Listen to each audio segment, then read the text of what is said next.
Bueno, buenos días. Vamos a comenzar nuestra jornada de hoy. Mi nombre es Paula Sarabia, soy docente y miembro de EPSI, Estudios Psicoanalíticos de Córdoba.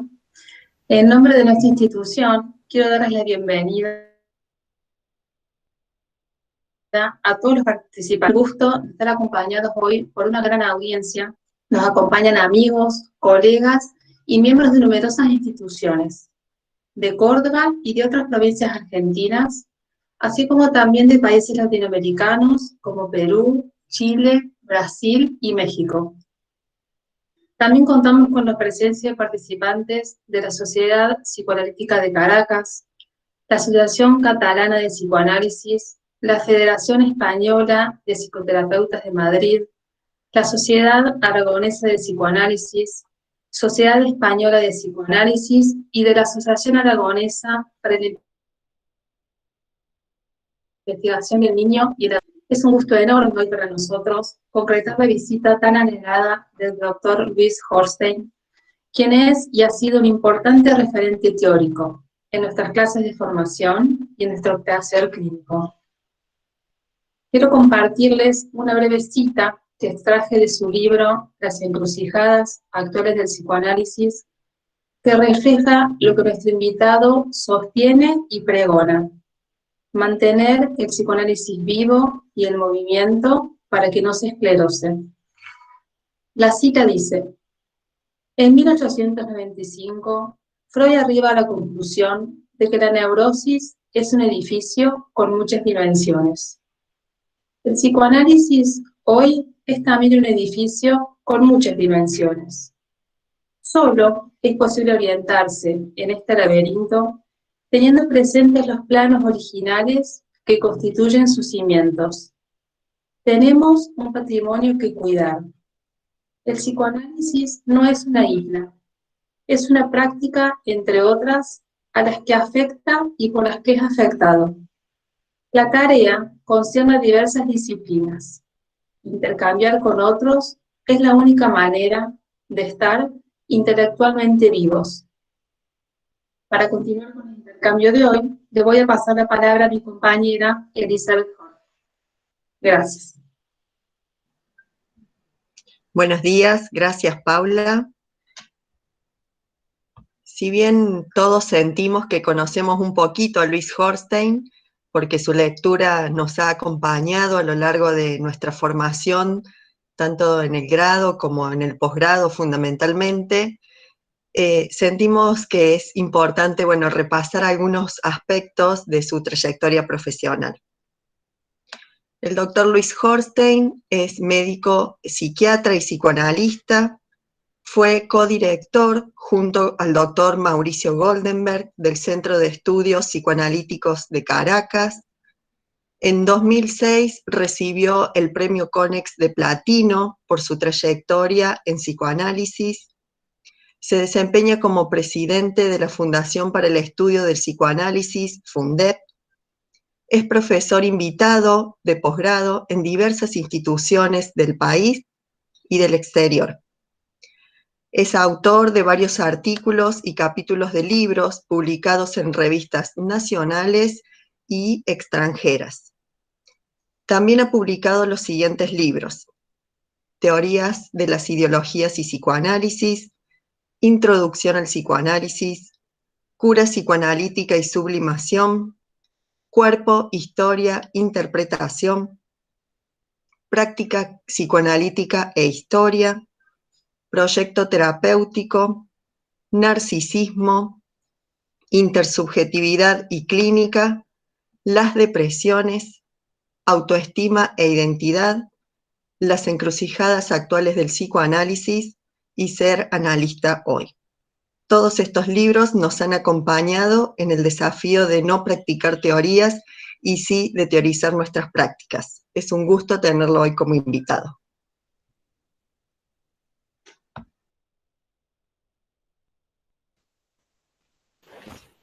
Buenos días, mi nombre es Carlos Guerra, soy, al igual que Elizabeth y Paula, integrante del cuerpo docente de EPSI, Y para ordenarnos hoy, vamos a abrir el espacio a las preguntas. Va a iniciar este diálogo la licenciada Villafañe. Le damos la palabra a Susana. Bueno, buenos días. Soy la licenciada Villafañe, directora de EPSI. Realmente hoy contamos con el privilegio y el honor de contar con la presencia del doctor Luis Holstein, a quien quiero agradecer en nombre de todos los miembros de EPSI y en el mío personalmente, esta generosidad que nos brinda de posibilitarnos un diálogo, ¿no? Y así transmitir desde su vasta experiencia una temática tan importante y actual como es la clínica del narcisismo. En realidad, yo pensaba el doctor Luis Holstein casi que no necesita presentación, no necesita ser presentado porque ya seguramente todos los que estamos acá presentes conocemos su amplia trayectoria, pero quiero sumar a la lectura de la licenciada Elizabeth Jorge, que en todas las producciones, su vasta producción de libros, dan cuenta todos y cada uno de ellos, un relato claro, accesible, agudo, no solo en la transmisión del psicoanálisis que Freud nos legó, sino también en sus importantes y profundos aportes a la metapsicología freudiana. Piensa el psicoanálisis contemporáneo, abierto a los intercambios con otras disciplinas y al desafío permanente que imponen los cambios sociohistóricos. Plantea fundamentalmente recuperar no solamente lo pensado por Freud, sino también lo pensante de Freud, invitando a una articulación teórico-clínica abierta a la escucha de nuevos ruidos, sin por ello perder su especificidad y rigor. Nos ofrece un pensamiento teórico anclado en la clínica, que sea capaz de desafiar los dogmatismos que inhiben el desarrollo y anulan el espacio para la imaginación, el pensamiento y la creatividad. Así propone ejes que, respetando la diversidad del narcisismo, organizan su clínica nutriéndose de la metapsicología freudiana y post-freudiana, de la clínica, de la transdisciplina y del paradigma de la complejidad para comprender y abordar el sufrimiento humano. Nos dice textualmente: no hay práctica sin proyecto terapéutico. Referencia de gran valor y significación en un momento en que la clínica nos presenta tantos desafíos. Doctor Luis Holstein, todo nuestro agradecimiento por su presencia hoy a través de nuestra institución, y comenzando de alguna manera con el diálogo propuesto, yo le plantearía dos preguntas como para comenzar, que serían, va a tener que abrir la cámara, cuál es el horizonte epistemológico actual, y otra pregunta que, siguiendo sus ejes que rompen con la unificación de la clínica del narcisismo, ¿cómo lo define el narcisismo y sus modalidades? Así dejamos planteadas las preguntas y después continuamos el diálogo con el doctor Holstein, que es un poco la modalidad que vamos a seguir en este encuentro, ¿no?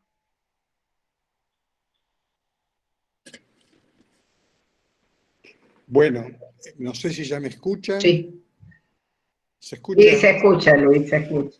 Bueno, estoy un poquito abrumado por las presentaciones y me genera una exigencia cumplir con algo de las expectativas que los presentadores, el grupo EPSI, han hecho y han trabajado sobre cuestiones que yo pude haber escrito en distintos momentos.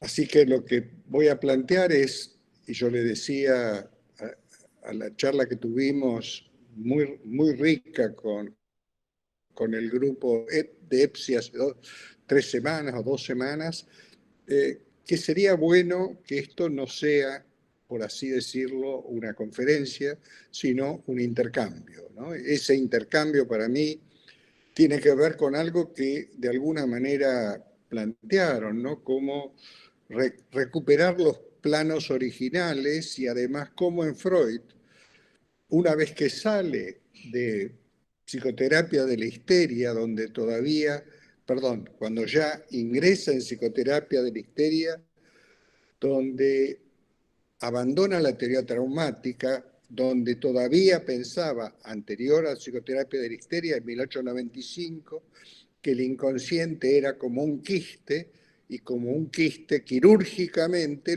el método terapéutico que correspondía era la teoría catártica.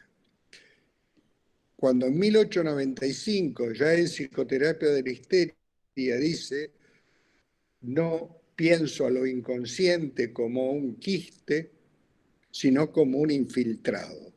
Desde el punto de vista médico, el quiste es quirúrgico, el infiltrado exige una valorización del discurso, de la palabra, de la posibilidad de que hacer consciente el inconsciente tenga por eje la posibilidad de verbalizar situaciones ligadas a situaciones infantiles o actuales. Pero dice una frase que yo la tomé casi como un axioma, que la meta del psicoanálisis es facilitar la circulación y facilitar la circulación posibilitando que esa circulación permita antes bloqueados. Esto no es otra cosa que efectivamente la sustitución de la catarsis por la asociación libre. Yo creo que esto, con respecto a la heterogeneidad de corrientes psicoanalíticas, hay que proponerse a través de tener un lenguaje fundamental freudiano, pero facilitar la circulación entre las distintas corrientes y para eso evitar todo lo posible los lenguajes demasiado sectarios y por lo menos participar, más allá de las opciones que cada uno pudo haber hecho a lo largo de sus lecturas, de sus prácticas, facilitar la posibilidad de discusión entre colegas de distintas orientaciones, de distintas corrientes, y no generar dialectos que solo son inteligibles en el interior de cada parroquia. En ese sentido, creo que es urgente para el psicoanálisis esto de facilitar la circulación por ámbitos antes bloqueados. Esto creo que tiene que ver con mi intención hoy, pero ese facilitar la circulación me gustaría que fuera una circulación a doble vía, donde de alguna manera puedo exponer, voy a exponer básicamente primero una panorámica de la obra de Freud muy para iniciar, luego la compleja clínica del narcisismo y después trataré de centrarme en un texto relativamente descuidado, que es el de Introducción del narcisismo, que es tan fundamental. Tanto en la obra de Freud se considera que hay 3 textos malditos: el proyecto, Introducción del narcisismo y Más allá del principio del placer. Son como textos donde efectivamente Freud abre de una manera febril, poniendo en marcha toda la potencia de su pensamiento, abre a nuevas problemáticas. Yo voy a tratar de desarrollar, como el tiempo nos acota, cuáles son las nuevas problemáticas que sí se generan a partir de la introducción del narcisismo y a qué exigencias clínicas responde el texto de introducción del narcisismo. Una primera panorámica, ¿no?, de la obra de Freud. Una primera panorámica de la obra de Freud, para que vean lo que yo creo, como alguien recordó, poder rescatar de Freud no tanto lo pensado, sino lo pensante. Ese motor, esa pulsión de saber que fue lo que, más allá del texto establecido, la pulsión de saber, la búsqueda de nuevos interrogantes, la posibilidad de reformular aquello que consideraba, por así decir, establecido, tomo como un ejemplo para mí paradigmático, que es 1897, cuando renuncia a la teoría de la seducción. Y nada menos que le escribe a Fliss, ya no creo en mi neurótica. Le agrego yo, las histéricas me mentían.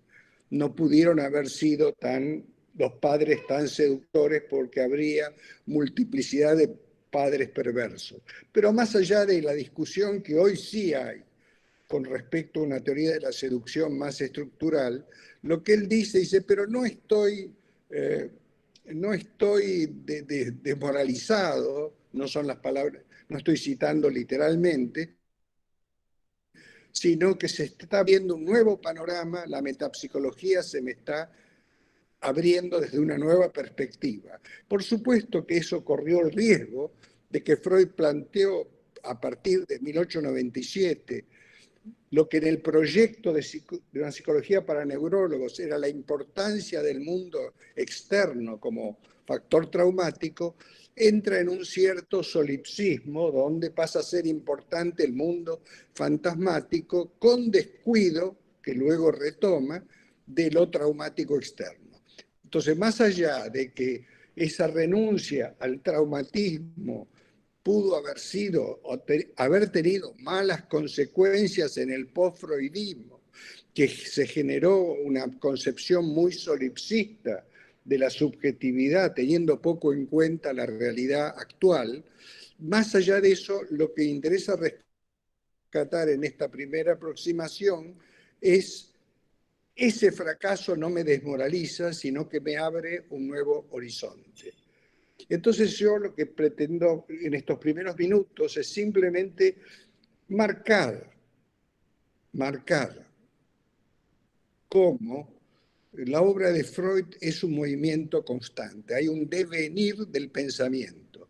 Fíjense, 1895 se centra en el síntoma neurótico. 1900 dice, voy a escribir una psicología de los procesos oníricos. O sea que ya no toma el síntoma solamente, sino que se está planteando el sueño y por lo tanto, a partir del sueño, una psicología, no simplemente una psicopatología como era anteriormente, para entender las neurosis de defensa o las neurosis traumáticas. 1901, psicopatología de la vida cotidiana. Psicopatología de la vida cotidiana es una enorme revolución porque ya no plantea la importancia, la significación de lo inconsciente durante el dormir, por ese relajo que se da preconsciente durante el dormir, que permite la emergencia del sueño, sino que plantea que todos somos un poquito neuróticos, que el inconsciente existe en la vigilia. Y entonces plantea toda la psicopatología de la vida cotidiana, los actos fallidos, los lapsus, con lo cual extiende su campo de pertinencia, que al principio era la psicopatología, luego la psicología durante la vida onírica, el dormir, a la psicología de la vida cotidiana. Esa famosa frase, todos somos un poco neuróticos. Esta es una intención que Freud tuvo permanentemente, romper la dicotomía entre patología y normalidad. Pensar desde lo patológico la normalidad y desde la normalidad lo patológico. En ese sentido, yo siempre insisto en algo que se ha convertido tal vez para mí en un cliché, que la clínica es más extensa que la psicopatología. Muchas veces cuando uno habla de clínica se dedica a la psicopatología. A la inversa, cuando uno ve un paciente, lo que está viendo son su sentido del humor, cómo elaboró los duelos, qué historia identificatoria, qué proyectos tiene. No ve solo inhibiciones, síntomas y angustias. Lo que uno toma en cuenta al abordar un paciente, al tratar de entender un paciente, es una complejidad de formaciones de compromiso. Y vuelvo sobre esto.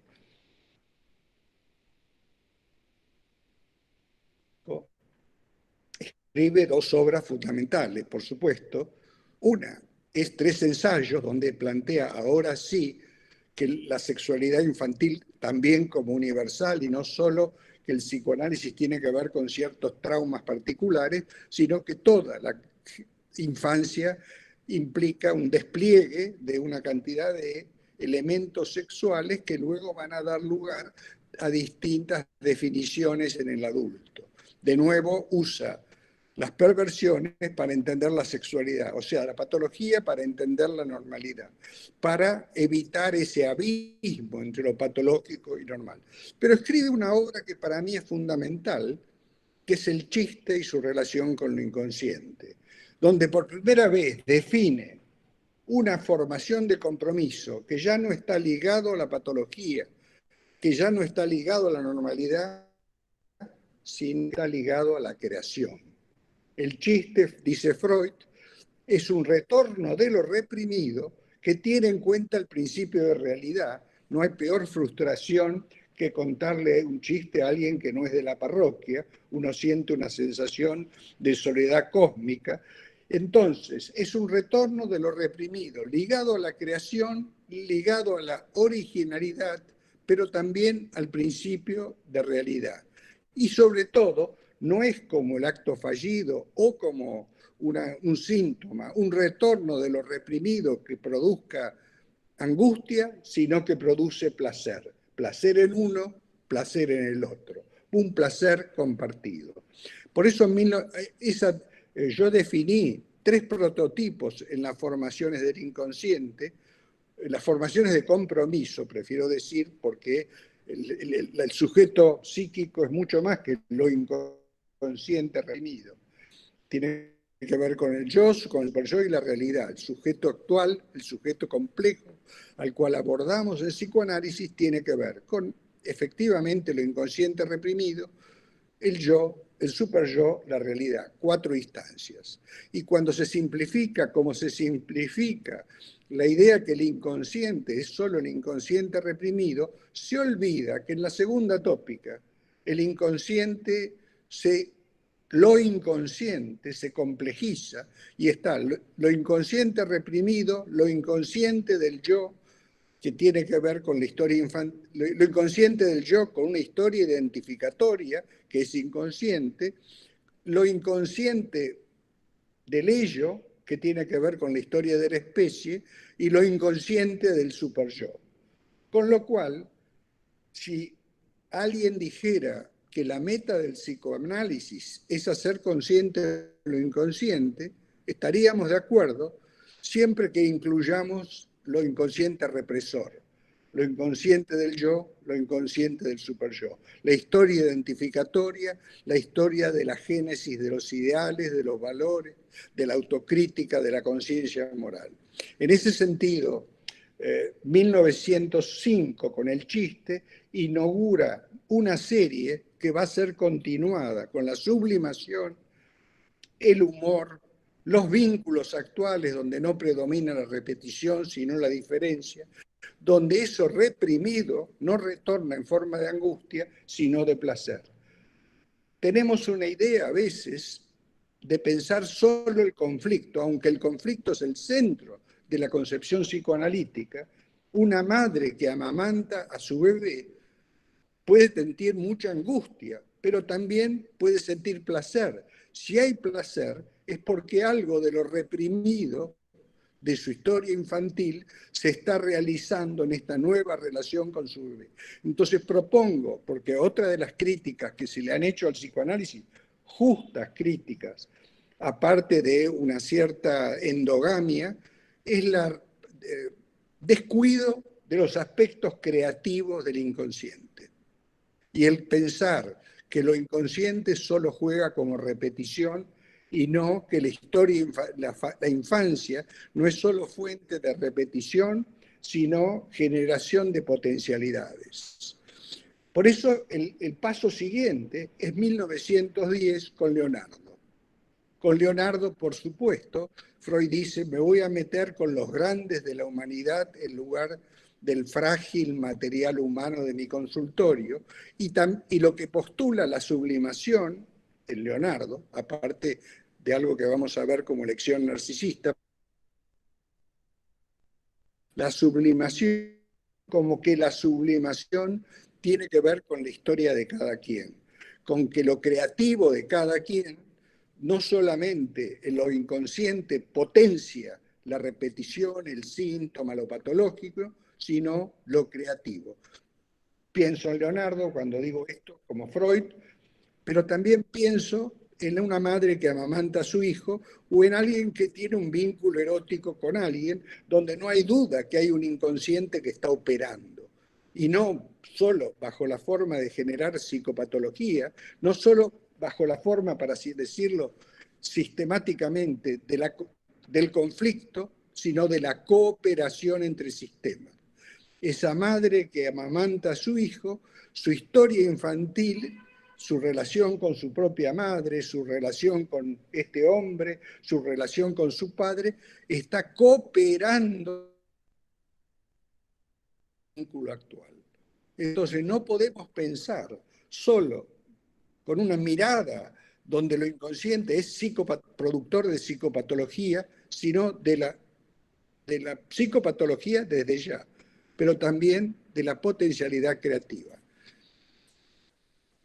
1914, ahí nos vamos a detener un poquito más adelante, Introducción del narcisismo, donde ya la obra de Freud no solo aborda la neurosis, y este es uno de los errores muy difundidos, que Freud solo se ocupó de la neurosis, sino que en Introducción del narcisismo, Freud necesita una teoría para entender la esquizofrenia, la paranoia, la hipocondría, luego al año siguiente la melancolía, el masoquismo. O sea, que hay una diferencia en que Freud efectivamente se ocupó de la psicopatología más grave, aunque tenía claridad conceptual como para decir que el método psicoanalítico sirve para entender una esquizofrenia, algunos aspectos, pero no es un método terapéutico que se pueda usar como algo exclusivo. Entonces, el escepticismo de Freud no era por falta de interés en las patologías ligadas al inconsciente represor del yo y el superyo, sino la dificultad de abordar esas patologías desde el punto de vista del método psicoanalítico, si es que un psicoanalista pretendiera hoy trabajar una paranoia, una esquizofrenia, una melancolía, sin utilizar otros recursos que tienen que ver con la psicofarmacología, con las internaciones, con la interdisciplina. No sé si me entienden. Escepticismo de Freud en cuanto a la técnica, pero interés en cuanto a lo severas podrían arreglar como enseñanza para entender la subjetividad. Tan es así que en el 1932 Freud dice: durante los primeros años me dediqué al inconsciente reprimido. A partir del 14 empecé a teorizar el inconsciente represor. Y el inconsciente represor pasó a ser el centro de mis intereses teóricos. Y si ustedes analizan la obra de Freud después del año 14, se van a encontrar, por ejemplo, una frase que queda aislada en el interior del yo y el ello: es la conducta del superyo la que define la gravedad de las neurosis. ¿Sí? ¿Y cuántos psicoanalistas hoy todavía siguen diciendo que lo que nosotros analizamos es el sujeto del inconsciente refiriéndose a lo reprimido? Nosotros analizamos un sujeto complejo que tiene que ver con lo inconsciente, los 4 inconscientes que describí antes, tiene que ver con el yo, con el superyo, y con la cuarta instancia, así la llama Freud en el yo y el ello, que es la realidad. Recuerden que cuando en el yo y el ello Freud habla de los vasallajes del yo, dice 3 vasallajes: con la angustia neurótica que tiene que ver con retornos de lo reprimido, la angustia frente a la pérdida de amor del superyo y la angustia real que tiene que ver con las situaciones traumáticas que, por supuesto, en la época que estamos viviendo abundan y nos abocamos hoy en la psicoterapia muchísimo a esta desorganizante, catastrófica pandemia y los efectos de la realidad, la desocupación, el empobrecimiento de la población, la imposibilidad de los niños de socializar. Eso tiene que ver con la realidad. Y de eso también nos ocupamos los psicoanalistas cuando pretendemos abordar una clínica compleja. Por eso yo propongo no hacer un corte entre la obra de Freud y el psicoanálisis post-freudiano. Por supuesto que hay que hacer un esfuerzo, no podemos leer todo, pero cada quien en función de sus prácticas puede leer algunos autores que lo impactan. Y yo recomiendo tener claro que hay autores que interesan, pero que no dan herramientas para trabajar. La clínica actual nos desborda. No podemos darnos el lujo de estudiar, leer autores que solo sirven para intercambiar con colegas, pero no para entender una clínica mucho más compleja, una clínica mucho más heterogénea. En ese sentido, hoy, cuando leo un autor, primero si es demasiado rebuscado para escribir, no lo leo. Me parece una falta de generosidad.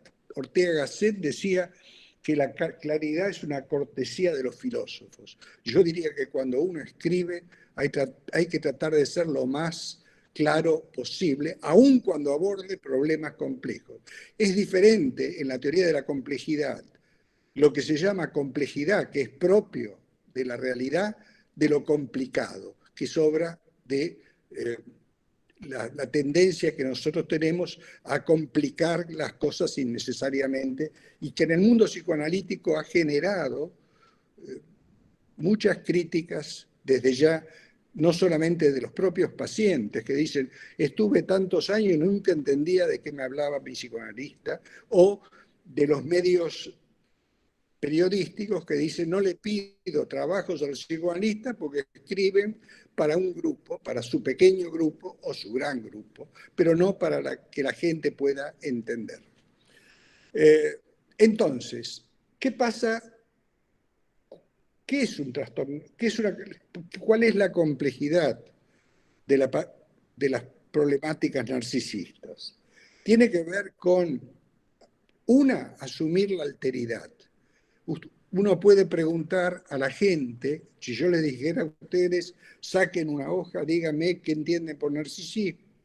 Lo primero que me dirían es alguien que no escucha a los otros, ¿no? Es alguien que cuando habla con los otros tiene un discurso solipsista donde el otro no existe o solo existe como una réplica de un objeto histórico.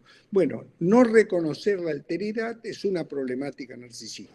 Otra problemática narcisista central tiene que ver con la identidad. Yo a esto voy a volver ahora. Por eso yo creo, y en la tercera con la autoestima o el sentimiento de estima de sí. Yo uso la palabra autoestima porque es la traducción correcta también de self-gefühl. En general, los psicoanalistas no les gusta usar las palabras que usa la gente y hablan sentimiento de estima de sí. Yo prefiero ser más sintético y decir autoestima. Pero bueno, uno podría decir que tal persona tiene una problemática narcisista si tiene problemas de autoestima, si tiene problemas de identidad, si tiene problemas de que no puede reconocer al otro como otro. Entonces, yo uso muy, en forma un poco humorística, cómo lograr que las agendas teóricas se parezcan mucho más a las agendas clínicas. Cuando yo estudiaba medicina, por ejemplo, había una enfermedad que se llamaba enfermedad de Behçet. Era una enfermedad del Mediterráneo, donde se producían pero nadie estudiaba Chagas, nadie tomaba, perdón, en los exámenes, ni Chagas, ni neumonías, las enfermedades comunes. A veces en nuestro ambiente no se hablan de las patologías más frecuentes y al contrario se hablan de, yo nunca vi un fetichista en toda mi carrera, ¿sí? Vi condiciones fetichistas. Quiero decir, y sin embargo hay seminarios sobre el fetichismo. No hay la misma cantidad de seminarios sobre depresiones, borderlines, y patologías más frecuentes. Lo que quiero decir es, tratemos no solamente de estudiar autores que brinden herramientas, sino autores que cuando se refieren a la clínica, se refieran a la clínica actual. Y además, no solamente, hay un síndrome que lo inventaron los americanos psicoanalistas críticos, que lo llamaron el síndrome Jarvis, que era cómo el psicoanálisis ortodoxo norteamericano elegía los pacientes para análisis y los otros eran no analizables. Claro, cuando uno analiza la agenda actual de los psicoanalistas norteamericanos, donde en principio no es como en nuestro caso, que además hay problemas económicos, casi todos tienen 1 o 2 pacientes de análisis y el resto de lo que ellos llaman psicoterapia. Pero de eso no se habla. Los pacientes Jarvis tienen que ser, lo voy a decir en español, es muy parecido al inglés, joven, atractivo, rico, verbal, inteligente y sofisticado. Eso es elegir un amigo, no un paciente. ¿Me siguen?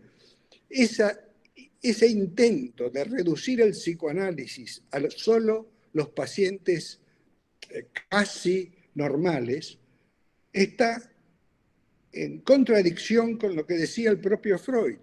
Freud decía en 1932, el psicoanálisis es aplicable a neurosis graves, porque las neurosis simples no vale la pena tanto esfuerzo. Yo no estoy diciendo que uno no analice a pacientes que tengan, como diría Freud, hay 2 motivos por los cuales la gente se analiza.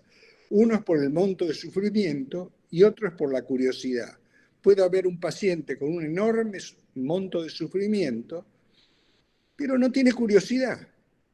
Lo que quiere es la pastillita, o quiere que uno le eche la culpa a la mujer o a la realidad nada más, pero no hay posibilidad de interrogar acerca de qué participación tiene su propia subjetividad, su propia historia, sus propios conflictos. Entonces, las 2 condiciones para que efectivamente un análisis tenga sentido es que haya cierto monto de sufrimiento y cierta curiosidad. Puede haber curiosidad sin sufrimiento, lo cual es muy propia de muchos análisis de analistas, que se analizan por curiosidad para conocer el inconsciente. No digo que esté mal, digo que lo ideal es sufrimiento y curiosidad. Incluso Freud en análisis terminable e interminable lo utiliza para plantearse criterios de terminación del análisis. Cuando ya el monto de sufrimiento no es muy grande y no hay mucha curiosidad, Freud dice, bueno, tal vez interrumpamos y esa persona tiene que volver en otro momento. Análisis terminable e interminable. Terminable en la práctica, interminable en la vida, porque el inconsciente va a seguir siempre operando. Lo cual no quiere decir que esa persona tenga que tener montos importantes de sufrimiento o que solo pueda tener curiosidad. Es verdad, hay pacientes que en un momento dado dicen, mirá, yo sigo padeciendo ciertas cosas, pero vengo acá y no aparece nada nuevo. Por supuesto que esto puede ser resistencial, pero también esta idea, sufrimiento, curiosidad, son 2 ejes que motivan a la gente en la búsqueda de un análisis. Voy a hablar ahora de estas 4 formas clínicas. Cuando yo digo 4 formas clínicas, es porque intenté reunir lo que distintos autores separan. El narcisismo es complejo. Incluso cuando uno dice alguien es narcisista, ¿qué quiere decir?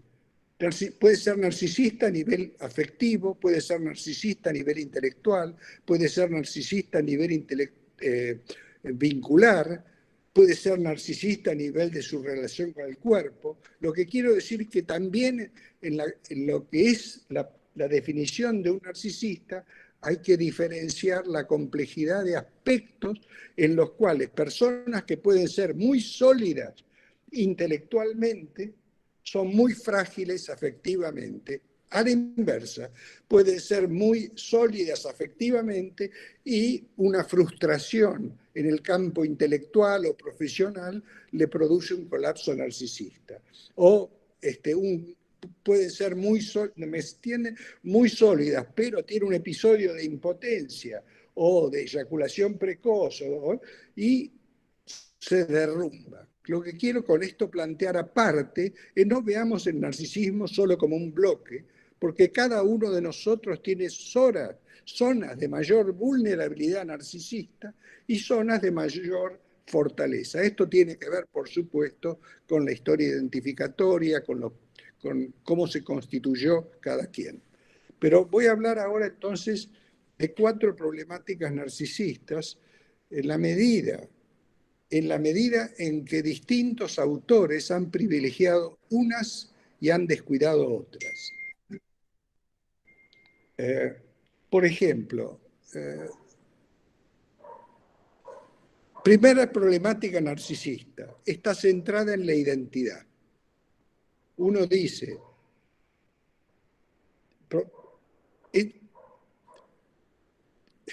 ahora yo estoy un poco aliviado en mi exigencia porque le pedí a Susana que haga circular unos textos donde esto está explicitado en detalle, y en uno de los textos es 4 modalidades de problemáticas narcisistas, así que me siento eximido de tener que dar una explicación de cada una de ellos. Pero para que ustedes se den cuenta de la complejidad que estoy hablando, primera problemática narcisista tiene que ver con la identidad. Dentro de esa problemática narcisista que tiene que ver con la identidad, yo ubico la esquizofrenia, que es la fragmentación del yo. ¿Sí? Sería donde fallan las identificaciones primarias, donde ante una crisis se fragmenta el yo. Segunda patología narcisista, ligada a la identidad, la paranoia. La paranoia es un esquizofrénico que triunfó.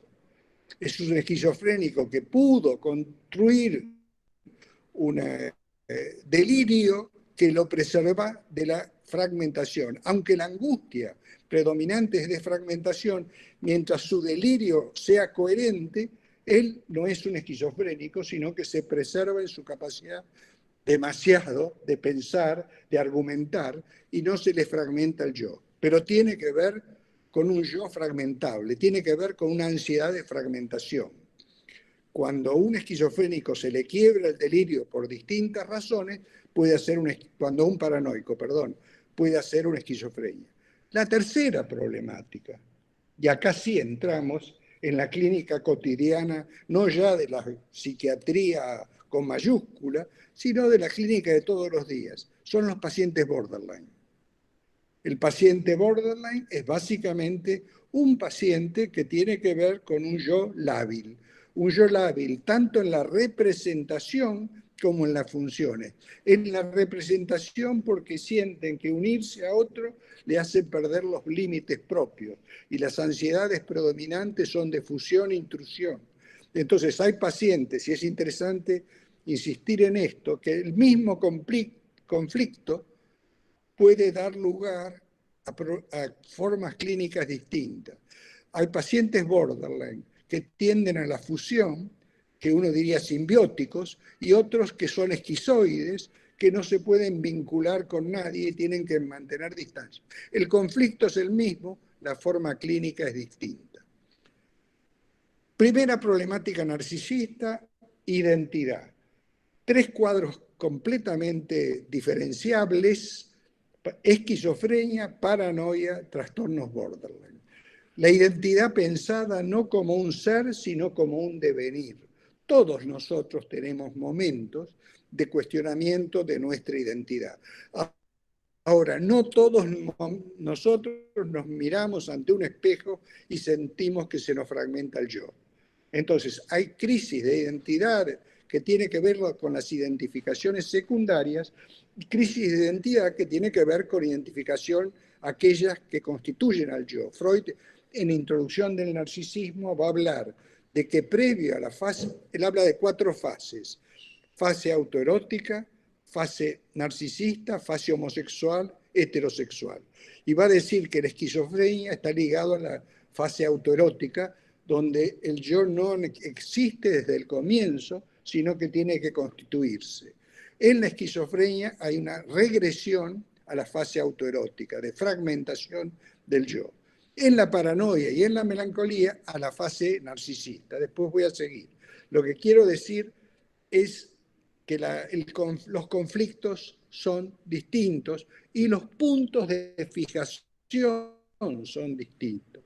Cuando uno habla de cómo hay que inscribir el psicoanálisis en el paradigma de la complejidad, es justamente pensar que todos nosotros existen problemáticas narcisistas, problemáticas neuróticas, problemáticas sexuales, y que coexisten distintas fijaciones, y depende del vivenciar actual qué regresiones va a poder tener cada uno. Con esto lo que quiero decir es, no simplifiquemos la complejidad de la clínica. Entonces, primera problemática narcisista, vuelvo después sobre esto y lo pueden leer en ese trabajo, Modalidades Clínicas del Narcisismo, tiene que ver con la identidad. La identidad producto de una construcción identificatoria. La historia identificatoria es muy compleja. No es solamente, como hubiera dicho Freud, la famosa trilogía de identificación primaria y secundaria. Sí, está la identificación primaria constitutiva del yo, la identificación secundaria narcisista, donde pierdo el objeto, soy el objeto, y la identificación secundaria según el modelo histérico en un espacio triangular, donde no me identifico con el objeto investido, sino con el tercero. Esta es la identificación edípica propiamente dicha. El niño no se identifica con la madre, sino con el deseo materno. El padre, lo que aspira la madre como lo que es el hermano mayor idealizado de la madre, pero la identificación no implica pérdida de objeto, sino al contrario, sostener el vínculo con el objeto, porque el niño se identifica con el deseo de la madre para mantener y ser deseado por la madre. Entonces, lo que quiero decir es que ya identificación en sí implica toda una complejidad que no se sustituye hablando, bueno, identificación primaria, secundaria narcisista, secundaria histérica. Hay un magma identificatorio, una historia identificatoria que tenemos que investigar cuando trabajamos con un paciente, porque el yo, alguna vez le dije a un paciente, esas cosas que uno dice, le decía, bueno, te estás contradiciendo, le decía yo al paciente. Y el paciente era un adolescente que después se convirtió en un literato, me dijo que me contradigo, soy inmenso y contengo multitudes. Bueno, cada uno de nosotros, esa pregunta, ¿quién te pareces, a mamá o a papá? Son preguntas, está bien, que una señora lo haga en la plaza no está mal, pero todos sabemos que cada quien, el yo de cada uno de nosotros es una multiplicidad de historias identificatorias, donde no solo juegan como identificación papá y mamá, sino una cantidad de personajes que van apareciendo en la vida, profesores, parejas, hijos, ¿no es cierto? Situaciones profesionales. Lo que sí quiero decir es, respetemos no solamente la complejidad del narcisismo, sino la complejidad de la historia identificatoria y de la narcisización. Historia de narcisización, historia de identificación son dos caras de la misma moneda. Voy a hablar de la segunda patología narcisista, que para mí personalmente me interesa, no es una confesión personal solamente, sino las depresiones, donde el problema no es la consistencia del yo, sino el valor del yo. Un paciente depresivo no tiene crisis de despersonalización, más bien lo que tiene es crisis de desvalorización. Es la persona que permanentemente se está preguntando cuánto valgo, que permanentemente, o sea que tiene un yo muy poco investido narcisísticamente, un ideal del yo muy exigente o un super yo muy crítico. Lo que quiero decir con todo esto, que el campo de las depresiones, que ustedes como sabrán, la OMS decía que en 2020 iba a ser la primera causa de discapacidad a nivel de salud pública. O sea que nosotros, psicoanalistas, tenemos que lidiar con una de las patologías. 2020 ya llegamos, pero además en Argentina seguramente llegamos mucho antes, a que o sea que es la única patología de nuestro campo que está en el top 5 de las patologías de salud pública. Depresiones. Por favor, prestémosle atención a las depresiones. Alguna vez me di un curso en un posgrado, en la maestría en Mar del Plata, y alguien me dijo, yo nunca puse el diagnóstico de depresión. Muy influenciado por el lacanismo, que la depresión no existe, siempre una historia. Bueno, parece que la depresión existe. Y además, cuando alguien dice, pero Freud no la define.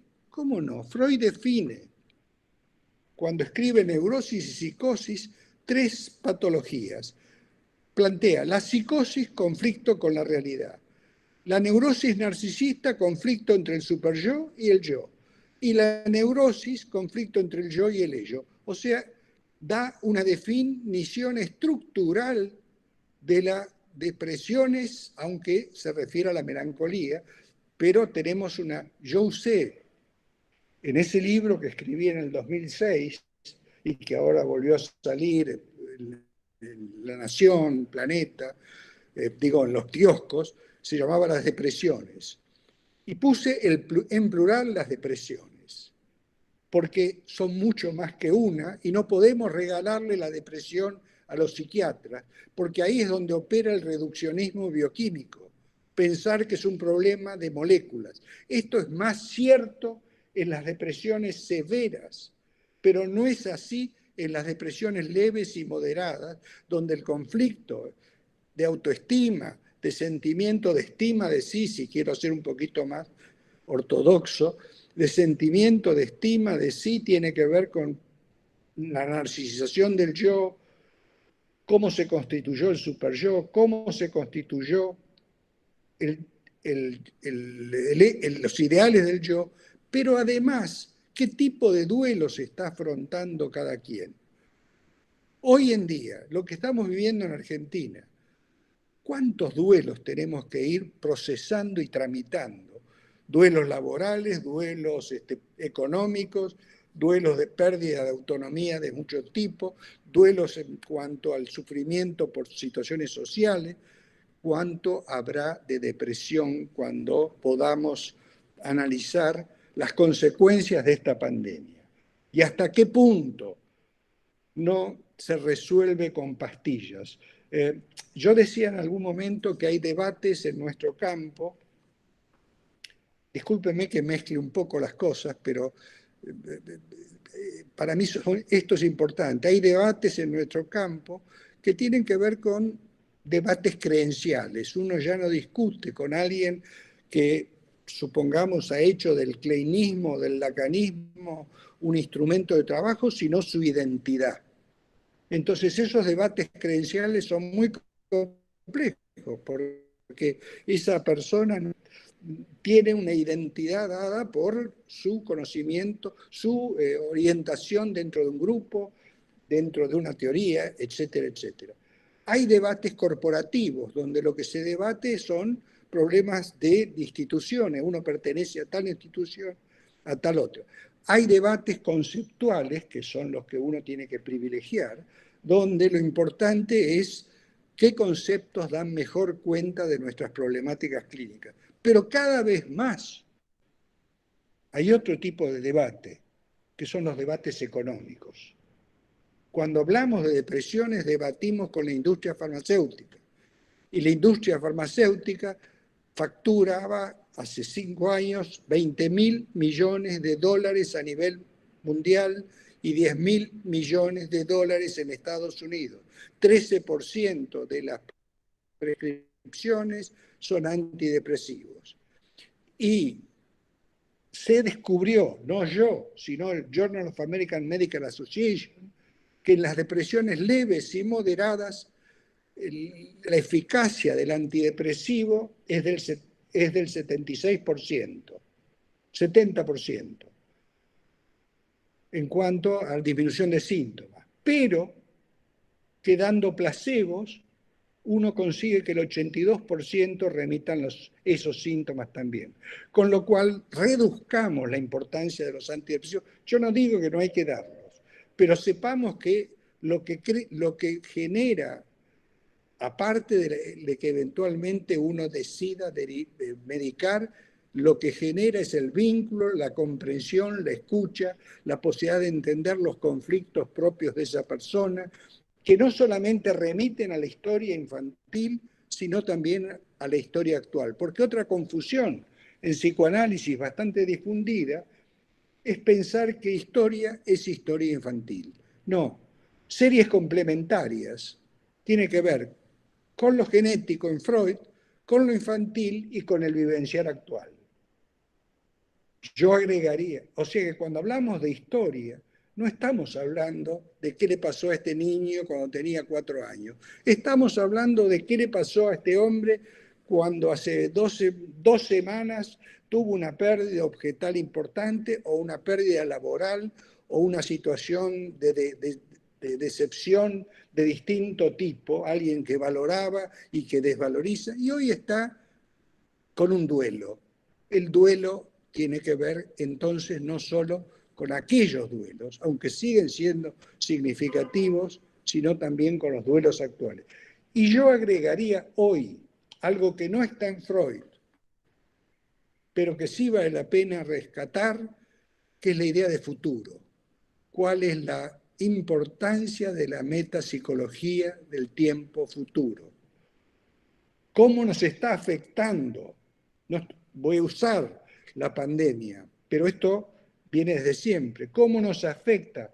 No solo lo que pasó, no solo lo que estamos viviendo actualmente, sino la sensación de que nuestros proyectos no son realizables.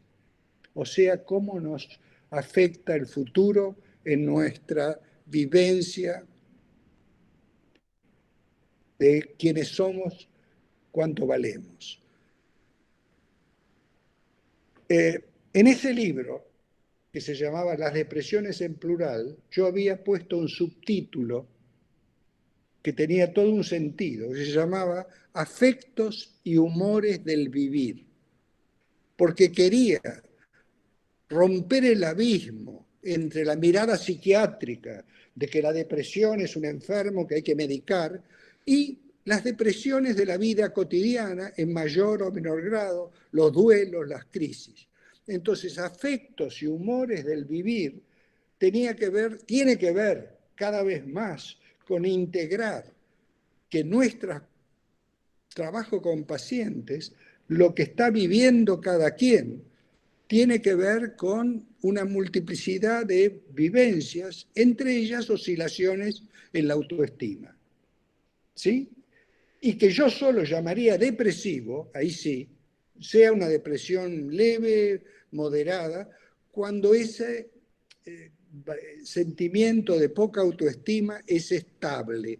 Todos nosotros tenemos momentos de baja autoestima. Un hijo tuvo un problema, una pareja que nos abandonó, una situación laboral en la cual no nos fue tan bien. Bueno, ahora, depresión ya tiene que ver, sea leve, moderada o grave, cuando ese sentimiento es predominante, ¿sí? Así como trastorno de identidad no es que a cada quien, como Woody Allen, se pregunte quién soy yo, sino que uno vea que en esa persona el problema central es la identidad. Entonces hablé de la primera problemática narcisista, segunda problemática narcisista no tiene que ver con la consistencia del yo, sino con el valor del yo. Fíjense, un autor importante como Borderline, casi todo lo que escribe sobre el narcisismo, sobre los borderline. Autores como Kohut, casi todo lo que escriben sobre las depresiones. Por eso me pareció que había que abordar lo que autores sectorizaban. Tercera problemática narcisista, el problema de la construcción de la alteridad. ¿Cuántas personas van por la vida desde un mundo totalmente solipsista? Y Freud decía, llamo neurótico aquel en donde predomina la realidad psíquica sobre la realidad material. ¿Sí? Fíjense cuánto hubo en el post-freudismo de cierto solipsismo. Uno es un sujeto que tiene un mundo fantasmático, va por el mundo y la realidad casi no afecta salvo que haya un gran trauma. No es así, estamos permanentemente, si pensamos al psiquismo como un sistema abierto que tiene que convertir los ruidos en información, ruidos que potencialmente son desorganizantes en información complejizante. Un niño va al jardín de infantes y le entran ruidos nuevos. Ya no es papá, mamá, sus... Esos ruidos nuevos pueden desorganizarlo momentáneamente o pueden complejizarlo. Alguien tiene que vivir un exilio y tiene que tramitar, metabolizar una cantidad de informaciones nuevas que pueden ser en algunos casos muy empobrecedoras y lo pueden llevar a una situación de mucha retracción, o por el contrario, le puede ampliar su visión del mundo. Entonces, cuando yo hablo de un sistema abierto, autoorganizador, es así como pienso el psiquismo, pienso que la realidad es una instancia que hay que considerar, no solo ante los grandes traumatismos, sino las realidades que nos toca vivir a cada uno, tanto la realidad familiar, tanto la realidad corporal, como la realidad social. En momentos como estos, no hay duda que la realidad social tiene un lugar hegemónico en nuestra comprensión de la clínica. Voy a ser breve, apelo a que si les interesa lo que estoy diciendo, lean el trabajo que les envié, la cuarta patología narcisista. O sea, primera, todas tienen que ver con el yo, fíjense. Consistencia del yo, o sea, identidad. Esquizofrenia, borderline, paranoia, borderline, orden de gravedad distinto. Segunda patología narcisista, las depresiones. Ahora, cuando digo depresiones, estoy hablando de depresión mayor, de trastorno bipolar, de ciclotimia y de la depresión menor o depresión leve. Las depresiones. Y además estoy hablando de afectos y humores del vivir. Tercera patología narcisista. Tiene que ver con el no reconocimiento del otro como otro. Quiero decir, esa gente que uno ve, en terapia de pareja se ve mucho. Yo le hablo, pero él escucha lo que quiere, o siempre que le hablo, escucha a la madre, o siempre a alguien que lo está persiguiendo, o al contrario, siempre a alguien que le está cuestionando. Y la otra persona, el otro miembro de la pareja, a mí no me escucha nunca, no puedo hablar con él. Él tiene un mundo propio, ¿no es cierto? Ahora, todos tenemos un mundo propio, todos no tenemos un acceso a la realidad. Estamos hablando de grados de ser razón, de grados de apertura. Había un sticker en Estados Unidos que decía, mi mujer dice que no le presto atención o algo por el estilo, ¿no? Que era como una formación humorística de esa gente. ¿De qué me habló mi mujer ayer? No, la verdad no sé. Ella siempre habla de lo mismo o yo siempre escucho lo mismo. Porque también puede ser que la otra persona siempre hable de lo mismo. Pero digamos, sí tiene que ver con narcisismo en cuanto si hay o no construcción del otro como otro. Y casi diría que el verdadero objetivo del análisis de los analistas es lograr que alguien pueda escuchar al paciente como otro. Y a la inversa, no tanto, en una época se decía cuán normal tiene que ser un analista. Un analista puede ser muy normal, pero llamemos normal a un normópata.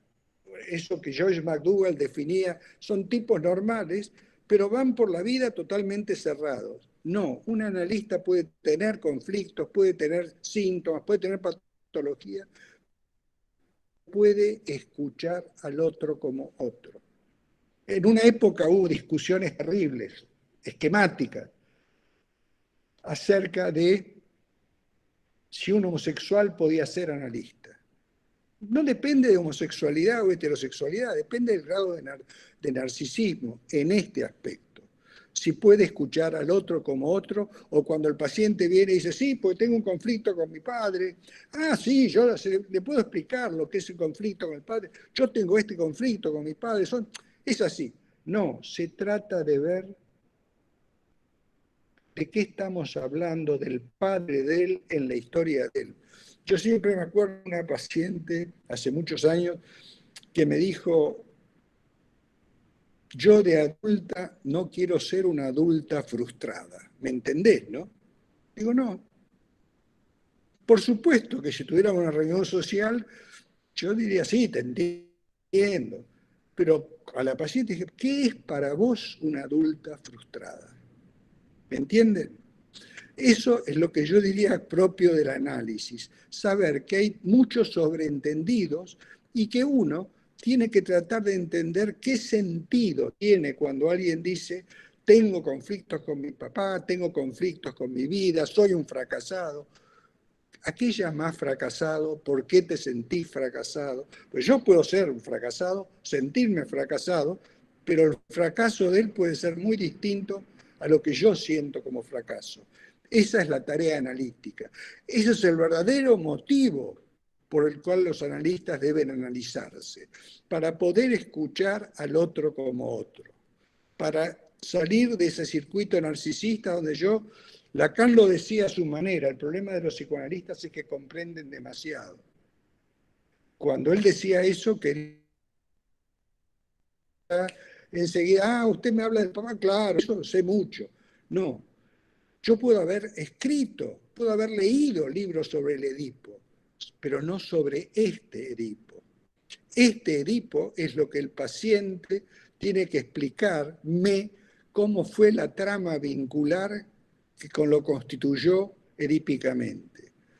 En ese sentido, yo te diría que justamente uno de los ejes de la complejidad es saber que por más conocimiento general que yo tenga de algo, por ejemplo, teoría de los sueños, no evita que yo ante un paciente que me trae un sueño tenga que escuchar las asociaciones del paciente.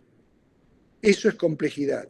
No como en alguna época donde en la teoría kleiniana se interpretaba los sueños sin asociaciones, desde la teoría general. Eso era una simplificación donde no se le daba a ese sueño, a ese acto fallido, a ese comentario, el valor que podría tener a partir de la escucha de lo singular, sino a partir de la suposición que lo general podía eludir la singularidad. Pero eso tiene que ver con qué concepción tenemos de la subjetividad, si la subjetividad es compleja o si la subjetividad se puede anular con el conocimiento conceptual en forma abstracta y con eso alcanza. Tercera problemática narcisista, entonces, y sé que estoy cerca de la hora y con lo cual la segunda parte, que era trabajar sobre el texto de introducción al narcisismo, va a ser para alguna otra ocasión, es cuando algunas funciones yoicas no se constituyen o por exceso de sufrimiento se produce un desinvestimiento. Es lo que otros llaman clínica del vacío. Pero es la clínica de las inhibiciones yoicas. Es aquella persona que se crió, por ejemplo, Yo viví 8 años en Venezuela y esto era muy notorio. Se crió, si hay colegas venezolanos lo pueden refrendar, en un ambiente muy machista, y en la primera entrevista esa paciente, que era psicóloga, que había hecho un posgrado, me dijo una frase terrible. Yo en esa época grababa siempre las primeras entrevistas. Decía, ¿para qué va a grabar si todo lo que diga no tiene valor? Claro, había un desinvestimiento de lo intelectual, en este caso por machismo. Pero cuando una función yoica se produce, se genera, tiene que haber investimiento narcisista desde los otros. En esa chica cuya madre no le daba importancia a lo corporal, tiene un descuido, no se lavaba los dientes, no importa arreglarse. Puede darse el otro ejemplo opuesto, de que todo sea la belleza corporal. No sé si me entienden, pero la constitución de las funciones yoicas tienen que ver con el investimiento narcisista de los otros primordiales. O en ese padre autoritario que cada vez que el chico decía algo original, decía, dejate de decir pavadas. Yo no. O en esa madre, estamos hablando de algo más grave, que cuando el chico dice algo inesperado, se angustia. En lugar de decir, mirá vos qué ocurrencia que tuvo, ¿no? O en un proceso social de dictadura, donde se ataca el pensamiento, donde pensar ponga en riesgo la propia vida, o la propia vida o la propia libertad, me siguen. Entonces, esto tiene que ver con una clínica que ha sido poco desarrollada, que es la clínica de las inhibiciones yoicas. Freud escribió inhibición, síntoma y angustia. El yo no es un síntoma, la inhibición es una déficit de función yoica. Pero también tiene otro origen, estas inhibiciones yoicas, que es cuando hubo exceso de sufrimiento. Digamos, una niña que tuvo una diabetes infantil y que desde niña tenía que pincharse 2 o 3 veces por día, es muy probable que desinvista su propio cuerpo porque predominó el sufrimiento sobre el placer. Para que una función se sostenga, tiene que haber predominio de placer sobre el sufrimiento. O alguien que tuvo una multiplicidad, esto es bastante frecuente, de frustraciones en las relaciones de pareja, y hoy en día no pretenda, como me decía una paciente, yo con mi perro me arreglo. No me traigas pareja, no me hagas ver a nadie, porque ya sufrí mucho. Muchas veces ya sufrí. Entonces ahí hay efectivamente un déficit narcisista en cuanto a un aspecto relacional, intelectual, corporal, de distintos tipos. Como estamos es las 11:20, yo dejaría unos minutos para que abramos algunas preguntas, charlemos un poco y ver qué inquietudes le generó, ya sea esta charla, ya sea las problemáticas clínicas que ustedes abordan, la vida. Sí, Luis, Carlos Guerra va a ir, digamos, ordenando las preguntas. Nos parece una muy buena posibilidad para poder hacer preguntas que han ido surgiendo, y sí creo que va a quedar una segunda oportunidad para un tema tan interesante y tan extenso como este. Te le doy la palabra a Carlos Guerra para que posibilite las preguntas. Gracias, Susana. Bueno, tenemos una pregunta de la licenciada del Val. Florencia, te damos la palabra. Sí, gracias. Bueno, buenos días, Luis. Susi, baja un poquito el sonido, a ver, un segundo. Ahí está. Bueno, teniendo en cuenta las 4 modalidades clínicas del narcisismo que usted planteaba recién, yo pensaba, bueno, ¿cómo se podría pensar la conformación y la incidencia de las instancias ideales? Esa sería mi pregunta. Gracias. Digamos, cuando tal vez tengamos que dejar pendiente una charla que me gustaría tener sobre el texto de Introducción del Narcisismo, que es de una enorme riqueza y complejidad, pero sobre todo riqueza. Pero fíjense, un elemento importantísimo, 1914. Hasta 1914 Freud pensaba que era el preconsciente que reprimía al inconsciente reprimido. En 1914 dice, no, son las representaciones éticas y estéticas que cada quien tiene lo que genera la represión, donde el conflicto ya no es más autoconservación, sexualidad, sino narcisismo, ideales del yo de cada quien versus lo que está reprimido.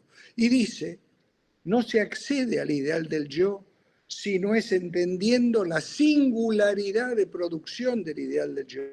En una familia, por ejemplo, ser egoísta puede ser algo terrible, mal visto. En otra, un mérito. Lo que quiero decir con esto es que la construcción de los ideales del yo y tiene que ver, por un lado, con la singularidad de una historia.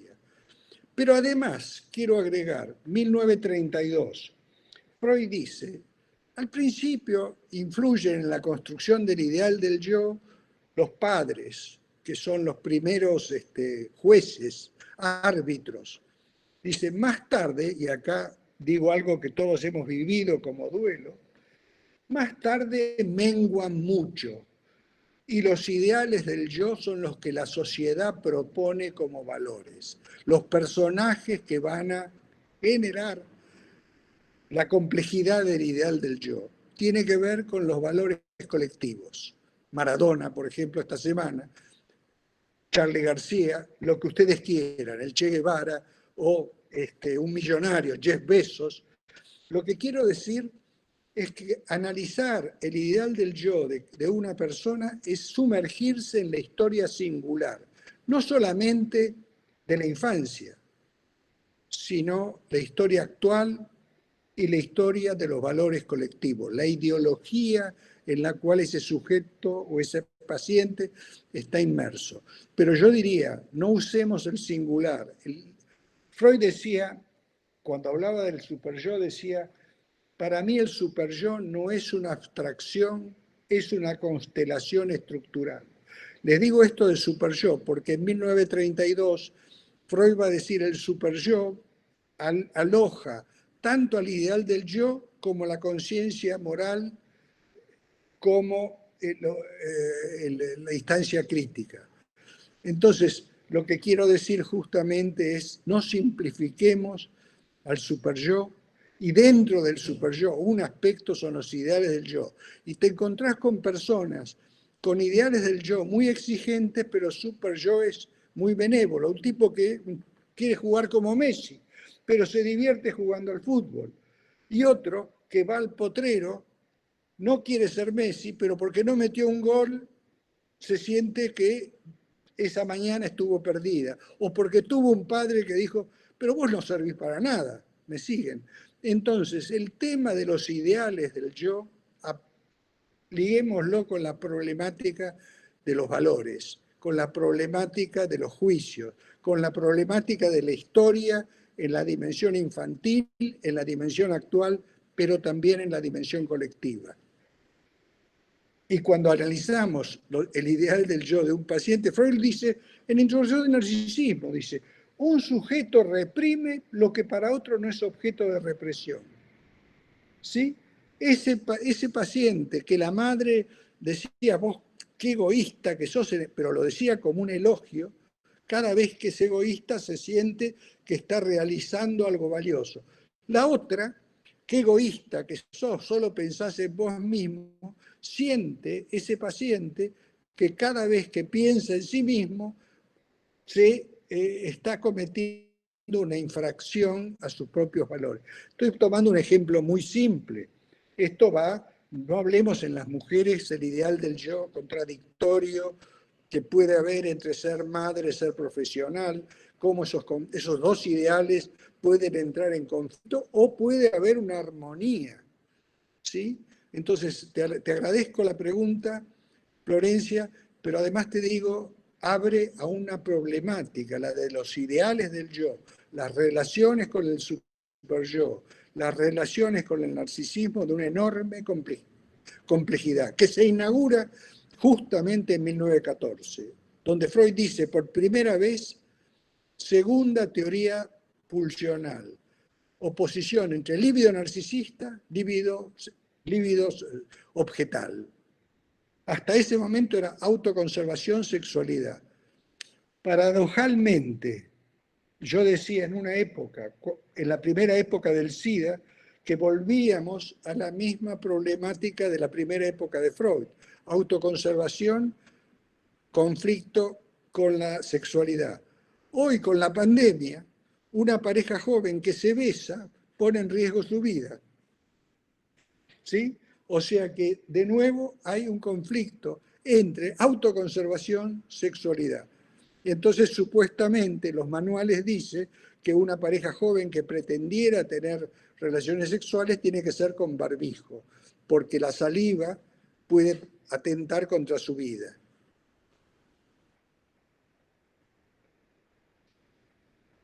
¿Alguna otra pregunta? Muchas gracias, Luis. Sí, tenemos un comentario de la licenciada Rubín, que se los voy a leer, los voy a compartir y después pasamos a una pregunta de la licenciada Elizabeth Jorge. Teresa Rubín nos dice, felicitaciones por la exposición, es que es preocupante en la actualidad el no reconocimiento del otro como otro, el desprecio por quien es diferente o dice algo que no me gusta. Justo usted habla del tema de los ideales. Muy interesante. Le damos la palabra ahora a Elizabeth. Gracias. Bueno, muchas gracias, Carlos. Bueno, mi pregunta seguramente va a servir de invitación para una próxima vez que nos encontremos. La primera parte, me interesaría saber, bueno, cuál era la lectura que usted tenía sobre el narcisismo en la obra freudiana, que ya nos dijo que era para otra vez. Pero bueno, me interesaría si puede recuperar algunos aspectos de la obra freudiana que siguen vigentes hoy. Bueno, por empezar, narcisismo introduce lo represor. Por primera vez Freud empieza a teorizar sobre los ideales del yo. Pero además plantea por primera vez que hay una fase previa en el yo no está desde el nacimiento, sino que tiene que haber una fase autorótica que pasa a ser, según se dé, el pasaje a la fase narcisista tiene que ver con un proceso identificatorio. Tiene que ver con el nuevo conflicto pulsional, tiene que ver con la nueva psicopatología, porque Freud, en Introducción de Narcisismo, empieza a hablar por primera vez de qué diferencia hay entre la retracción psicótica y la introversión neurótica. Y entonces dice, claro, el conflicto parece ser el mismo, pero estamos hablando de cosas, de fijaciones distintas. Tiene que ver con la sublimación. Por primera vez Freud diferencia en forma conceptual el ideal, la idealización de la sublimación. La idealización empobrece, vacía narcisísticamente, la sublimación es una formación de compromiso donde alguien retorna lo reprimido de acuerdo a los valores. Y que tiene, bueno, ya sublimación sería un tema aparte. Entonces, lo que te quiero decir es relaciones de objeto. Freud dice en Introducción de Narcisismo, nada menos, es necesario amar para no enfermar. Entonces, todo este verso post-freudiano de que el deseo nunca se satisface, el deseo nunca se satisface plenamente. Freud dice en Introducción de Narcisismo, un introvertido no es un neurótico, pero va camino de serlo. Porque es muy probable que ante la ausencia de satisfacción real se introvierta la fantasía, regrese al punto de fijación, se incremente el conflicto y vuelva al síntoma. Entonces no es una frase de revista femenina, es necesario amar para no enfermar. Toda esta descalificación que hubo de las relaciones amorosas actuales, como si todo fuera engaño, no es lo mismo encontrar un paciente que tiene 40 años y que toda su vida sexual se redujo a la masturbación o a la no sexualidad, de alguien que ha tenido parejas, conflictos, etcétera, etcétera. Uno ha entrado en una relación dialéctica con objetos reales y otro se ha quedado en el interior del mundo fantasmático. Entonces, si yo tuviera que enumerar relaciones de objetos, psicopatología, toda la psicopatología grave empieza a ser tomada en cuenta en introducción del narcisismo. Porque hoy, y trato de sintetizar con esto tu pregunta, toda la patología tiene que ver con la relación entre estructura edípica y estructura narcisista. Y todos nosotros estamos atravesados por las dos. La pregunta es en qué grado, cuánto tenemos de constitución triangular en nuestra subjetividad y cuánto quedamos ligados a una relación dual. ¿Me siguen? Y entonces este eje, apuntando desde ya que no hay autonomía del narcisismo en relación al Edipo. La trama edípica es organizadora de la trama narcisista, pero que las patologías tienen que ver con cuánto predomina la trama narcisista y cuánto hubo acceso a la triangularidad. Es lo que Freud dice en Inhibición, Síntoma y Angustia, cuando dice, no siempre lo arcaico es lo más profundo, sino que hay resignificación desde la situación edípica. En esta confusión, donde lo arcaico es lo más profundo, incurrió la escuela kleiniana, donde siempre llevan a los primeros meses de vida como si no hubiera autoorganización en el inconsciente, y como si lo edípico no pudiera significar la relación con el pecho, por ejemplo.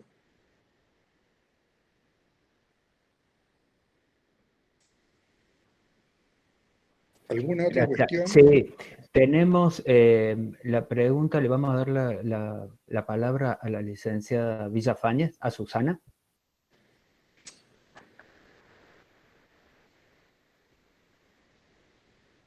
Sí, Susana. Estás muda, Susana, estás muteada. De alguna manera lo estaba planteando porque preguntaba en algo esto de que el Edipo condensa e irradia, ¿no? Entonces pensaba cómo podría explicarnos esto que irradia en función a la problemática del narcisismo. No creo que de alguna manera lo estaba explicitando, ¿no? Susana, vos sabés, yo tomé mucho esa frase de Freud, Sí. porque en una visión determinista, yo tenía un amigo que se llamaba Leukovich, un historiador, que siempre me decía en chiste, vos lo único que querés decir es que hay vida después del Edipo. Sí, hay vida después del Edipo. Bueno. Y en ese sentido, cuando Freud dice condensa, hay gente que cree que el Edipo condensa y llegan a decir barbaridades, como por ejemplo, el superyo es heredero del complejo de Edipo. Es heredero en cuanto que se internaliza una instancia que valora desde adentro. Pero van a aparecer las otras figuras post-edípicas a complejizar al superyo. ¿Me siguen? Es heredero en el sentido de que algo extrapsíquico se hace intrapsíquico. Entonces, cuando yo uso la dialéctica condensa e irradia, planteo dos tipos de psicoanálisis. Un psicoanálisis que se apoya en un determinismo, donde la infancia termina generando un circuito sellado, como que el Edipo cierra todo, y otra es no tomar en cuenta que a partir del Edipo irradia hacia la adolescencia, hacia la pareja, hacia la paternidad, hacia la maternidad, hacia la vejez, en fin, la vida de uno no es solo los primeros 4 años de vida, o peor todavía, los primeros meses de vida. Ahí empieza, es un primer bucle fundamental, pero la pubertad, la adolescencia, los duelos, la vida de la pareja, el nacimiento de un hijo, son autoorganizadores, generan subjetividad. En ese sentido, de nuevo, es poder pensar al sujeto no como un ser, sino como un como un devenir. Bien, gracias. Yo voy a leer la pregunta que tiene la licenciada Paula Sarabia, que está con problemas de sonido. Lo que le pregunta a ella es que el proyecto identificatorio como autoconstrucción, al que usted se refirió recién, si lo podría explicitar.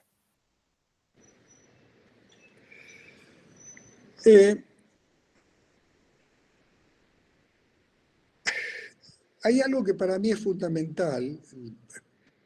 A la muda Paula le voy a decir que es poder pensar el yo no como una instancia pasiva, el yo sujetado, sino el yo protagonista.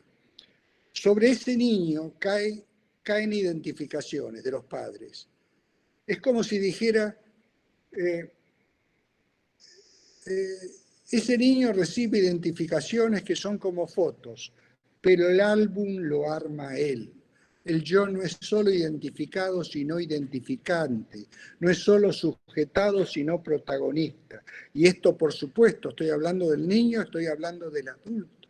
Pensar el proyecto identificatorio, que si bien tuvo como materias primas proyecciones que pudieron ser de los padres, enunciados identificatorios de los padres, lo que cada quien puede hacer con eso que recibió constituye su obra propia. Había una frase de Castoriadis que a mí me impactó siempre mucho, que decía, yo no entiendo cómo los psicoanalistas tienen dificultad en pensar la creación si ya la vivencia de satisfacción es creación. Cuando un niño es amamantado, lo que surge a partir de esa experiencia, por supuesto que es la subjetividad de la madre, que es la experiencia concreta, pero hay algo nuevo, que es la vivencia de satisfacción, que ya no estaba presente ni en la madre ni tampoco en él, y es la creación. Y es la posibilidad de pensar el aparato psíquico como un aparato creador, no solo reproductor de lo ya vivido. En ese sentido, proyecto identificatorio es qué hizo uno con aquellas identificaciones muy fundamentales de las primeras personajes, pero también de los que vinieron después. ¿Qué capacidad tiene uno? ¿Qué es un análisis? Si no es la posibilidad de elaborar un proyecto identificatorio que, teniendo en cuenta el pasado, a través de la resignificación que paciente y analista hagan, incluso de los conflictos de los padres, pueda ese paciente reformular su proyecto de vida. Entonces, el tema de la creación hacia el núcleo de la concepción del psicoanálisis, de la transformación posible de un sujeto. Esos sujetos que dicen, no, yo soy así, no voy a cambiar. Bueno, entonces no hay nada que hacer, cada quien es lo que es. Ese sujeto puede ser un caracterópata, que los hay, gente que efectivamente no se los nada los mueve. Hay otro que establece un vínculo y que dice, yo con mi pareja tal me pasaba tal o cual cosa. En mi segunda pareja pasaron cosas. Cuando nacieron mis hijos se dieron movimientos que yo nunca hubiera imaginado. Ahora que tengo hijos adolescentes, estoy planteándome cosas que nunca en mi vida me había planteado. No es la vida esto. La vida es repetición solamente. Entonces sí, Freud hablaba de neurosis de destino, en algunos casos, cuando la repetición es tan absoluta que no da espacio a la novedad y a la creación. Cuando los vínculos son mera repetición de vínculos antiguos y no hay en los vínculos aprendizaje. Aprendizaje es una palabra que ha sido considerada una mala palabra. Sin embargo, Freud decía que el análisis también es una pedagogía. Lo dice, por si alguien quiere buscar la referencia para no creerme a mí, lean el esquema de psicoanálisis, la tarea práctica, capítulo 6, donde Freud también dice que somos pedagogos. No solo somos pedagogos, pero también somos pedagogos. También el análisis tiene que ver con el aprendizaje, pero se puso de moda Freud antipedagogo, en fin, una cantidad de cosas como si uno no ejemplificara en la propia tarea terapéutica nuevas modalidades de pensar, de vivir, de abordar la realidad. Y no estoy hablando de la violencia simbólica que a veces se da en un analista que tenga una visión totalmente omnipotente y que se convierte nada más que en un oráculo que dictamina. Estoy hablando de la experiencia analítica como experiencia de a dos, como una experiencia novedosa donde hay dos personas que son sujetos con cierta posibilidad de pensar la novedad y de imaginar un futuro que no sea una mera réplica del pasado. Sí, pensaba que en relación a esto Silvia Bleisman lo llama como no perder la capacidad de asombro, ¿no? Como que cada encuentro con el paciente es fundante y algo de lo novedoso va a traer. Bueno, le vamos a dar la palabra a Gabriela Martínez, que es otro miembro de EPSI, que tiene que ver con las 4 modalidades que usted acaba de definir del narcisismo. Gracias, Carlos. Hola, Luis. Sí. En realidad, bueno, a mí me interesaba saber, digamos, cómo pensaba usted la circulación del deseo en las organizaciones narcisistas, ¿sí? Y bueno, y si por ahí esto ya es ampliar mucho, pero cómo podría pensarse en cada una de estas 4 formas. Pero bueno, la primera me interesa mucho su mirada. Por supuesto que yo llamo justamente que cuando más narcisista es un paciente, más los conflictos ligados al narcisismo impiden la posibilidad de que el campo del deseo tenga la misma libertad y prioridad que tienen en los pacientes más ligados a la neurosis, ¿no es cierto? Entonces, volviendo a tu pregunta, sí, es necesario, nadie carece de deseos. El problema es en qué medida muchos de esos deseos están contaminados por angustias ligadas a la fragmentación, a la desvalorización. Y entonces uno podría decir, sí, yo diría, un paciente depresivo grave tiene un deseo, pero la relación básica que él busca en el objeto es un objeto que lo sostenga en su identidad o en su autoestima. Entonces, acá vendría a plantearse una pregunta acerca de la relación entre el tener, el ser, el registro identificatorio, el registro objetal, y cómo cada una de estas problemáticas influye en las selecciones de objeto, en la selección de objeto narcisista, pero no hay paciente que carezca de deseo. Gracias. Seguimos, le vamos a dar la palabra a Valeria Serafini, que bueno, ella justamente plantea para clarificar una diferencia entre el narcisismo trófico y el narcisismo patológico. Adelante, Vale. Hola, buenos días. Sí, bueno, la pregunta era esto, ¿no? De definir el narcisismo trófico y el narcisismo patológico. Y también me preguntaba si cuando hablamos de narcisismo trófico sería narcisismo normal. Es muy interesante la pregunta, para mí es un tema central, yo lo digo en chiste, que creo que Susana lo tomó alguna vez, colesterol, como el colesterol bueno y malo. El narcisismo trófico tiene que ver con la construcción del yo, de los ideales, de los proyectos, de las ilusiones. Entonces, el narcisismo tiene mala prensa, está como ligado a la especularidad nada más. Sin embargo, ¿cómo pensar estas patologías que yo les estoy planteando? ¿Cómo no pensar que hubo déficit narcisista? Hubo un error en Freud o una omisión. Freud planteó que el niño es su majestad el bebé y que ese yo ideal luego viene la triangularidad y entonces tiene que pasar de ser yo ideal a ideal del yo.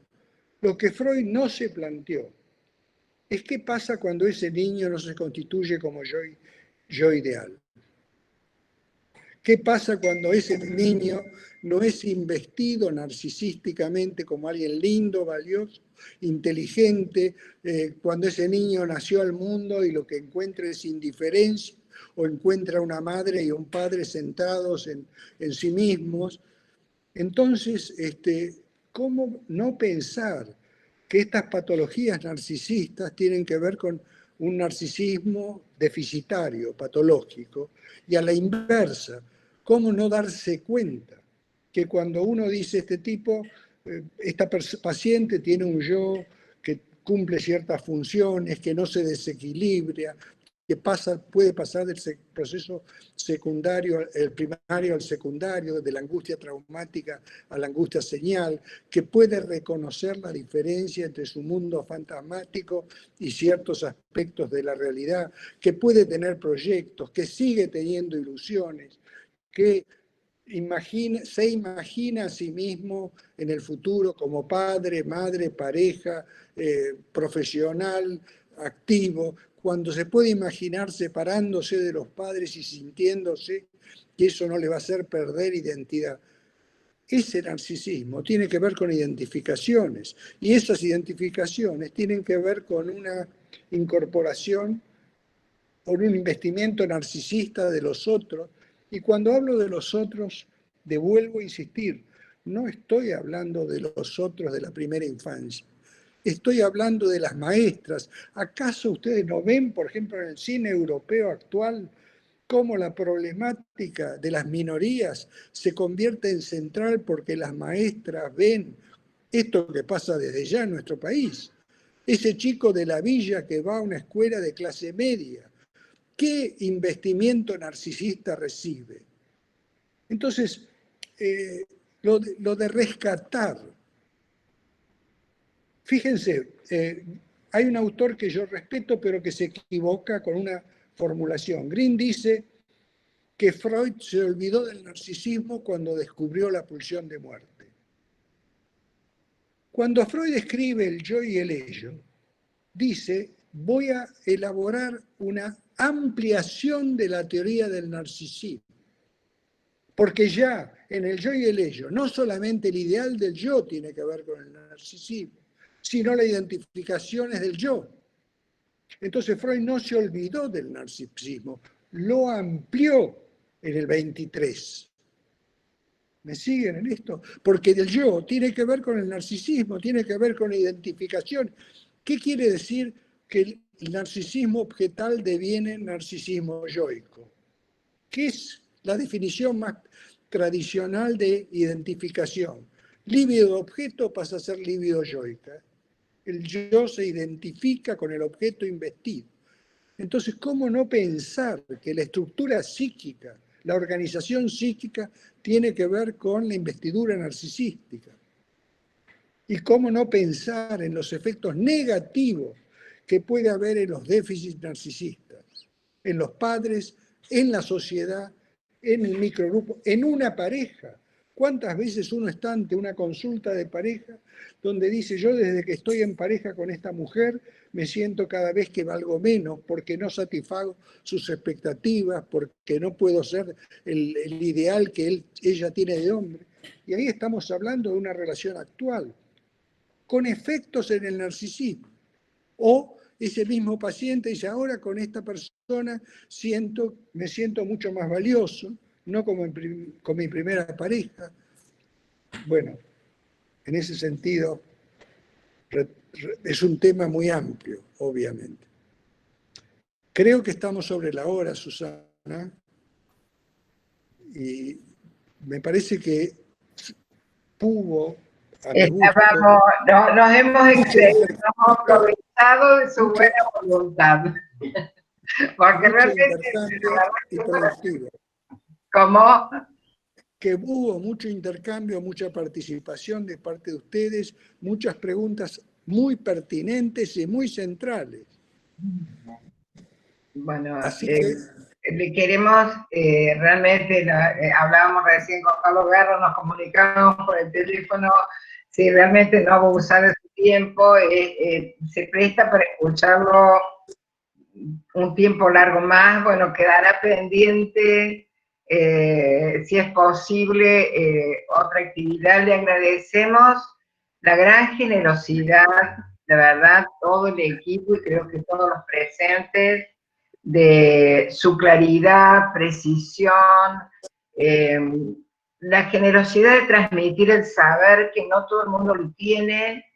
De verdad que para nosotros es un orgullo hoy contar y cerrar el año por su presencia.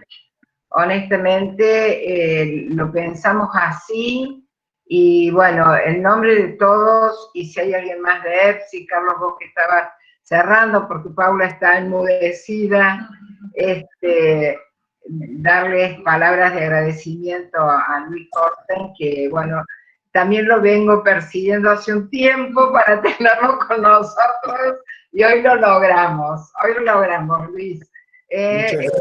Yo le voy a pedir que al final le demos un aplauso enorme por toda esta buena voluntad y generosidad que he puesto en esta comunicación. Carlos, ¿querés agregar algo?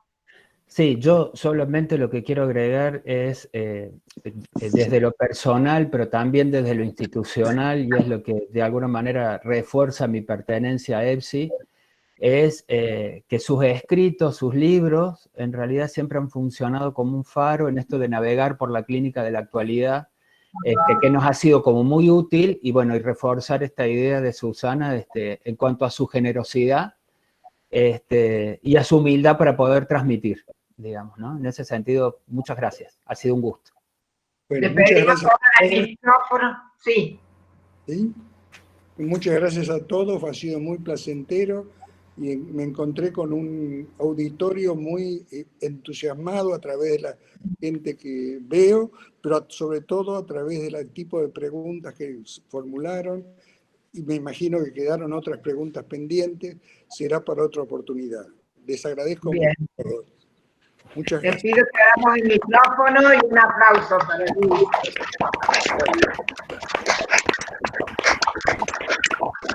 Muchas gracias. Chao, Luis, muchas gracias, cariño a todos. Gracias por la presencia a todos los que han estado hoy. Bueno, muchas gracias.